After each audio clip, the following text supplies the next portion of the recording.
त्या महिलेने 26/6/2025 ला तक्रारीनंतर मग FIR वगैरे प्रोसेस झालेली पुढची, परंतु 1 वर्ष झालं अजून कुठलीच कार्यवाही नाही.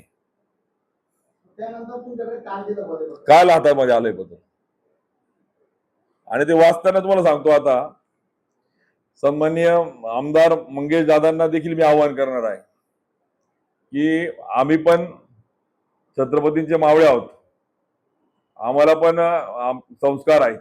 आम्ही अधिकाऱ्यांकडनं राजकारण करणारे आम्ही त्या ठिकाणी शंड नाही आहोत. आम्ही गुंडांचा बंदोबस्त करणारे आहोत.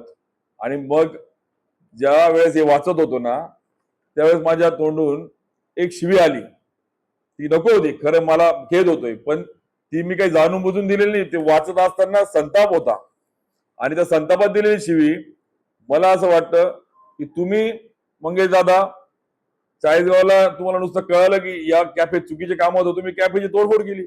तुम्ही तर मिक्सर फ्रीज आणि त्याच्यावर संताप करून तोडले फोडले. तुमचा संताप झाला ना, व्हायला पाहिजे, झाला तुमचा, बरोबर झाला संताप.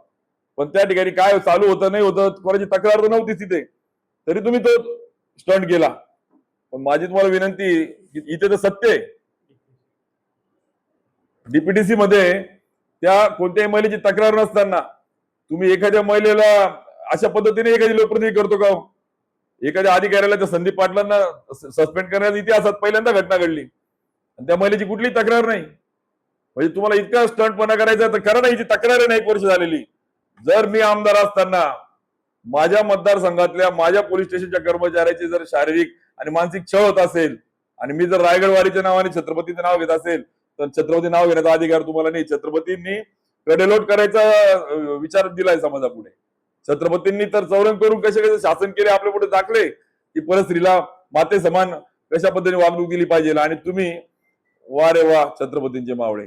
दादा, माझी तुम्हाला विनंती आहे, मंगेश दादा, राजकारण बाजूला ठेवा.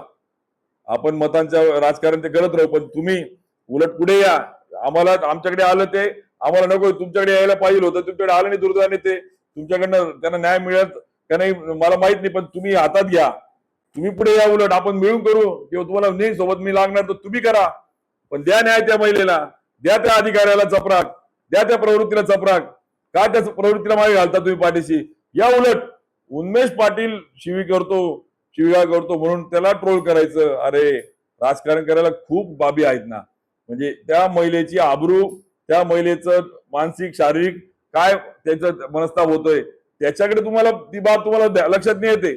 उन्मेष पाटीलला ट्रोल करताय तुम्ही. अरे, किती तुमची राजकारणाची पातळी घातली. उन्मेष पाटीलला तुम्ही ट्रोल करा ना, पण त्या महिलेवर कार्यवाही करा ना. तिकडे लक्ष नाही गेलं तुमचं. तिकडे तुम्हाला तुमच्या सभेनं जागा नाही झाल्या, तेव्हा संताप नाही झाला तुमचा. म्हणून दुर्दैवाने या सगळ्या ज्या घटना घडतायत, आमदार महोदय, माझी तुम्हाला विनंती आहे, जर खरोखर रायगड वारीला नेणारा मावळा म्हणून तुम्ही जर असाल ना, तर या महिलेची तक्रार जी ज्युनियर आहे, चाळीसगावची आहे, चाळीसगाव पोलीस स्टेशन मध्ये काम करणारी होती, तिला तुम्ही न्याय द्या. तुम्ही सत्ताधारी पक्षातल्या देवेंद्रजींच्या जवळचे आहे ना, देवेंद्रजींच्या जवळचे फक्त असे बोगस कामं करायला नका राहू. त्यांच्याकडे काही शिका. नुसतं कलेक्शन करायला तुम्हाला ठेवलेलं नाही तिथे. आणि म्हणून माझी आपल्या माध्यमातून आमदार महोदयांना विनंती आहे की आपण या सगळ्या बाबीमध्ये कलेक्शन ज्ञानाचं करा, कलेक्शन विचाराचं करा, कलेक्शन या गुंडांना कसं थोपवेल त्याचं करा, आणि याला ते न्याय देतील असं मला वाटतं. त्यांच्यातला खरा शिवभक्त जागा असेल तर आम्ही त्याचं या महिलेला न्याय देऊन त्या अधिकाऱ्याला तात्काळ कारवाई करतील.